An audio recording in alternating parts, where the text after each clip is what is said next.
I'm State Senator Tony Hwang. Thank you for being here. We're taping this for people to review and understand the importance of House Bill 6800. It is ultimately supporting our local libraries. The bill addresses the electronic books and audio books cost differential that is borne by our local libraries from the publishers. It is a pressing issue in regards to their ability to provide such critical services to our community. I have behind us a collection of people that I'll have an opportunity to be able to speak. I want to thank every single person that's here because I'm so grateful for your support and leadership on this. Let me begin by introducing Deborah Shander, who is Connecticut State Librarian, and she'll give you the background of the critical and important role of our libraries throughout the state of Connecticut. Deborah? Good morning, everyone. As state librarian, it is my privilege to work with the thousands of librarians and staff members who have dedicated their lives to serving their communities.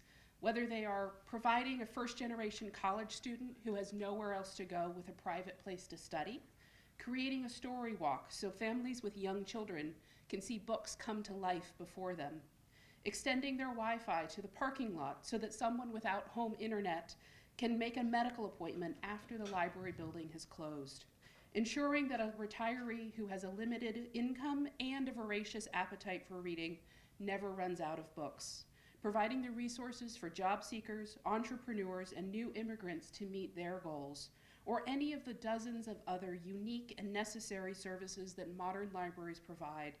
Libraries are meeting the needs of their communities every day. They are places of innovation, equity, acceptance, and fun, and books. For some, libraries are an option, nice when the mood strikes, but for so many others here in Connecticut, they are a necessity. Without libraries, social, economic, medical, and educational needs go unmet. But while every person who is touched by a library service appreciates it, they are often unaware of the cost and the efforts associated with those services. We are grateful to Senator Hwang, the many representatives who are with us today, and the other legislators who have heard about the eye-popping costs of ebooks and audiobooks levied on libraries and have responded with proposed legislation. You'll hear more details about this issue from my library colleagues momentarily, but for now, we will start with our thanks. Thank you for your attention, thank you for your interest, and thank you for your support. Thank you, Deborah, for your leadership. And now we'll have Ellen Paul, the Executive Director of the Connecticut Library Consortium, which facilitates and represents all the member libraries in the state of Connecticut. And she can share with you the challenges that they have. But before she starts, I had gotten a list, and to give you an example, the cost disparity. The latest book by Stephen King called Fairy Tale, a hard copy book to our libraries cost $17.88. And to get an electronic copy, which they do not own, but at least for a 24-month period, costs $67.99. Let me begin by introducing that data point, and Ellen Paul, please. Thank you, Senator Hwang. Thank you for your leadership on this issue. My name is Ellen Paul. I am the Executive Director of the Connecticut Library Consortium. We serve over 950 libraries across the state of Connecticut, public libraries, school libraries, academic libraries. Every day, I negotiate publicly bid contracts that adhere to municipal, federal, and state procurement law. And this makes sense, because our libraries spend public dollars. They need to be responsible for those public dollars. If you go into a library, any public library across the state of Connecticut, and pick up a physical book, you can be assured that that library did not pay full price. They paid about half because they bought it off of our contracts. But when we talk about ebooks, the same just isn't true. As you started to hear from Senator Hwang, libraries regularly pay up to 6 times more than general consumers for the same ebook. And then that ebook disappears after 2 years or 26 borrows. ebook publishers and vendors have been allowed to skirt procurement law for the last 20 years. And with HB 6800, that begins to change. Can you imagine if the State Department of Transportation had to pay 6 times more for asphalt than your general driveway contractor? And then after that asphalt was laid, 2 years later, that road disappeared. Those are the terms that Connecticut libraries are facing every day. We appreciate the leadership from the Connecticut General Assembly to protect taxpayer investment to library ebooks.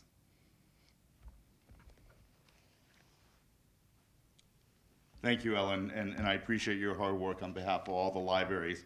I'm going to now introduce my legislative leaders who have been great champions of this. I'm simply a facilitator. We've got great bipartisan legislative leadership on this, and first and foremost is the chairwoman of Planning Development, Representative Capros DeGraw. Thank you so much, Senator. I really appreciate the time today, and I appreciate your leadership and our former chair, Representative McCarthy-Vahey's leadership on this issue. I am a lover of books, I am a lover of libraries, and certainly our wonderful librarians who do so much in our communities. You've heard already today that this cost of these ebooks really is a drain on our resources. We want to be able to provide more books, not less, in our communities, especially to our teenagers and our seniors, who I think probably comprise the largest groups of people who are in our libraries. Our libraries are community hubs. In very cold weather, we use them as warming centers. In hot weather, we use them as cooling centers. It's where people are able to access broadband when they don't have it at home. It's where so many of our kids in our cities are able to do their homework. So it's beyond just the books. The best part, though, is if they're there for another reason, they are bound to check out a book. And in this generation, and it's been around, as you said, for 20 years, they're likely to check out an ebook. It's utterly ridiculous to me that as I sit home at night and I'm reading a sample on my Kindle and when I go and purchase my ebook, that I can keep that ebook forever, but that our libraries, where they're much more likely to be read over and over again, they can only have 2 years or 26 uses. It's honestly stunning that the publishing industry thinks that they can get away with that contractually. So we are here today to support our librarians, to support our towns and our cities, to make sure that we're able to cut these extraordinary costs so that they can provide even more books and more services at our libraries, and so that we are doing the right thing, as everyone said, by our taxpayers. So thank you so much for the time today, and tell all your friends this is the right bill at the right time. Thank you, Representative Capros DeGraw. I want to mention and introduce Representative Kristen McCarthy-Vahey, who has been a champion of this from the onset. We both represent Fairfield. Both of us are strong supporters of our local libraries, but her leadership on this as the former chair of Planning Development has been instrumental, and I wanted to thank her for her support in a bipartisan effort on this bill as well. So allow me to introduce Representative Kristen McCarthy-Vahey.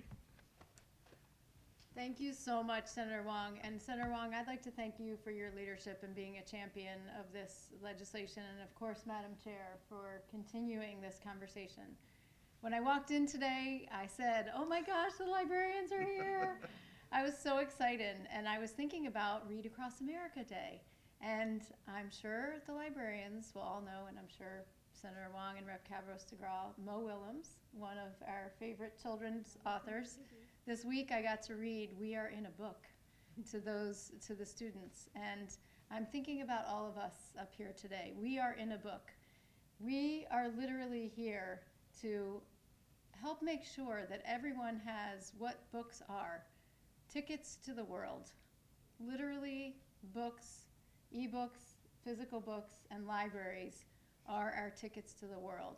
And as has been said by so many of our speakers, libraries are community gathering places. They're places of connection and resource for all of us to come together very locally in a sense of place. But those books that we have and these devices that we now use that connect us to ideas and each other are absolutely essential. So this legislation is an opportunity to give more people more access not just to where they are in place, but also to the entire world. And our librarians are incredible champions of doing that for us. And this bill is also, as Senator Hwang said, for taxpayers. It's also going to benefit our institutions of higher learning, our schools. All of those different groups will be able to benefit from this legislation. So I really am grateful for the chance to partner with you, Senator Hwang, our librarians, and our Planning and Development Committee leaders, and GAE as well. We know that there are a few different proposals going through, so let's get this done this year. Thank you. Thank you, Representative McCarthy-Vahey. Let's piggyback and go. I know, I was queuing on that. And invite Ms. Bridget Quinn. She is the head librarian for the Hartford Public Library System. And I think it's important to note that we have libraries in every one of our towns, and they serve such critical elemental services, not just books. So I want to invite Ms. Quinn up to share what Hartford Library means to the residents and the services that it provides beyond what people normally presume of our fabulous libraries. Ms. Quinn? What a cool name, too. Thank you. Thank you, Senator Hwang, and to the legislative leadership for the opportunity to speak on this issue. Libraries have been dealing with and trying to navigate the ebook landscape for over 20 years since the technology first became available, including working directly with publishers to try and find a way for this to work for both of us. But unfortunately, we've not been able to get there, and the disparities still exist. Public libraries are here to level the playing field and to make information and literacy accessible to all, not just people that can afford it. At the Hartford Public Library, this means offering collections that have a broad array of accessibility, and while we still have physical books, we're seeing that digital content, including ebooks and downloadable audiobooks, are seeing more and more demand from different segments of our community. Downloadable audiobooks are vital resources for people with visual or cognitive impairments. They serve youth and adults who struggle to read, and they also support English language learners. Digital books also serve people with limited mobility, with work or family schedules that don't afford them the ability to get to the library, or those who have a lack of access to transportation. The current model has significant cost implications for library budgets and therefore for taxpayers. Most libraries in this state and across the country are funded by municipal support, including the Hartford Public Library. And as a library administrator, I must make a very difficult set of decisions about where to apply funding every year. And the more and more that has to go to collections, and a growing percentage of that collection budget that has to go to e-resources, it means that we can't do other things, really essential other things, like keeping our doors open longer to be heating, to be warming centers and cooling centers for our most vulnerable, to providing more resources and programs for English language learners, for youth literacy, for early childhood programs, for adult literacy, GED programs, the full range and breadth and depth of services that we provide for the community, for immigrants, for refugees, and also being able to provide the devices, because not just the content availability is a barrier, but also having the devices and the training to show people how to use those devices is also a key component of the service that we offer. So when we can allocate resources appropriately to collections, we can also invest in devices and training for people to be able to access this new way of providing information that sometimes is only available online and digitally. So with that, I want to thank the leadership for bringing this forth, and the Hartford Public Library is fully in support of this legislation, and thank you for the opportunity to speak. Thank you, Bridget, and thank you for the awareness, because I've always remembered in Bridgeport, the Bridgeport Library has been one of the longest standing providers of English as second language learning. So there's so many important things related to that. I'm going to give another example for the next speaker. Spare, the book by Prince Harry. It's all over the news, right? The hardcover book paid by the library is $19.80. The digital copy that you have to pay for ebooks is $55 for a 2-year service agreement. So again, another price disparity on popular books that your readers and consumers want, but unfortunately you have to pay the burden. Let me introduce Doug Lord, who's the director of C.H. Booth Library in Newtown, but he's also the president of the Connecticut Library Association. And he is also unique in the sense that he represents association libraries. And what's so incredible about the state of Connecticut and the collaborations of our library systems is association libraries are board managed and sometimes privately funded, but you collaborate. And there's one common theme that maybe unite all of you. You all get funding from your local municipalities. So let me introduce Douglas Lord, who's the president of the Connecticut Library Association. Doug. Thank you. Thank you very much, Tony. Thank you to our legislative leaders for hearing us, for listening about these issues, about understanding that libraries are really the hubs of the community. They're the heart of the community. Libraries do so much. And I'm standing up here with my very smart, very dedicated colleagues. Librarians have no egos whatsoever. We're not comfortable, at least I'm not, in the spotlight. So this is a wonderful opportunity, and we are incredibly grateful for it. But we're going to continue working hard for our communities, far, far into the future. So in terms of the Connecticut Library Association, it's an 800-member organization. It's member-driven, and all of the members support this legislation. It's the number one legislative priority for the Connecticut Library Association. And I want to emphasize that ebooks and digital media, the costs are essentially a runaway trade. My association library, I respond to both taxpayers and private funders. And it is incredibly difficult to get that message across that over 1/3 of my materials budget is devoted to e-materials, $52,000 last year.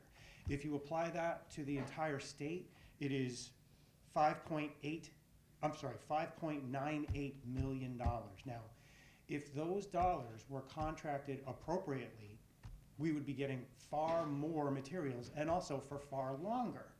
Opponents to this will say that it is a copyright issue. It is not a copyright issue. This issue is strictly contract law.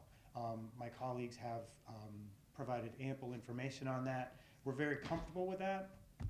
And again, I just want to take the opportunity to mention that we're only trying to negotiate a fair price. We're not looking for a handout. We're not looking for something for free. The impact on local libraries is real, and patrons deserve every avenue of obtaining content when they want and need it. So again, I want to thank our legislators. I want to thank my colleagues and library adjacent organizations for the support of this bill. Thank you very much, Tony. Absolutely. I want to introduce Scott, I'm going to say this, Jarzambach. Scott is the town librarian for the town of Fairfield, which both Representative McCarthy Vahey and I represent. And formerly, he was the head librarian for the Albany library system. And it is important to note that because New York had approached this kind of e-commerce cost disparity bill and was vetoed by now Governor Hochul. But there were valuable lessons learned. And there was the focus, as we are approaching in House Bill 6800, to move aside and not look at the preemption of federal copyright protection. We respect that. It's critically important. But what we have learned from New York and Maryland, and Scott provides some experience and insight into that we have learned to focus this bill on contract law that applies to the relationships with our library systems, with the publishers in regards to a contractual engagement of these goods and services. So let me welcome Scott Jarzambach. It's okay, Tony. Oh, you're going to say it right. Scott, come on over and... So for many public How do I say it? Jarzambach. Oh, Jars man, in the I'm back, Tony. Jars in the back. For many local public libraries, we are currently going through our budget cycle in which we go to elected officials in our municipality and we ask for a budget increase. And it's an opportunity to educate them and sometimes entertain them on this process and what collecting ebooks is like. And it's always a surprise for them because we don't own this material. This is a contract. This is a leasing contract that we make with the book publishers. And what the public libraries in Connecticut are doing is asking for fair contracts. We're not asking for handouts. We're not asking for significantly reduced prices. What we're doing is saying we need something fair. And that's what this bill proposes. Instead of talking about copyright, it's talking about contract law. And I think that's brilliant. And I'm completely impressed by my colleagues that have come up with this approach. But fair, I think that's a word that we need to continue to repeat over and over again, treating libraries fairly. And I'm going to use the asphalt example that was used earlier. I thought that was fantastic. Same thing when we talk to our patrons about this. Why am I waiting so long for this new or older book? Why don't you have multiple copies? Why do you spend so much, 1/3 of your budget, for a format that circulates that's maybe 25% of your circulation? Again, this is taxpayer money. We need fair contracts. There's not a lot of competition in this realm. And this creates really an unfair advantage for the publishers. So again, fair. Just remember, being fair to libraries, to readers, to patrons, but most importantly to taxpayers. And then the last thing I want to say is I am so proud that Fairfield's elected officials are the ones who are supporting this movement forward.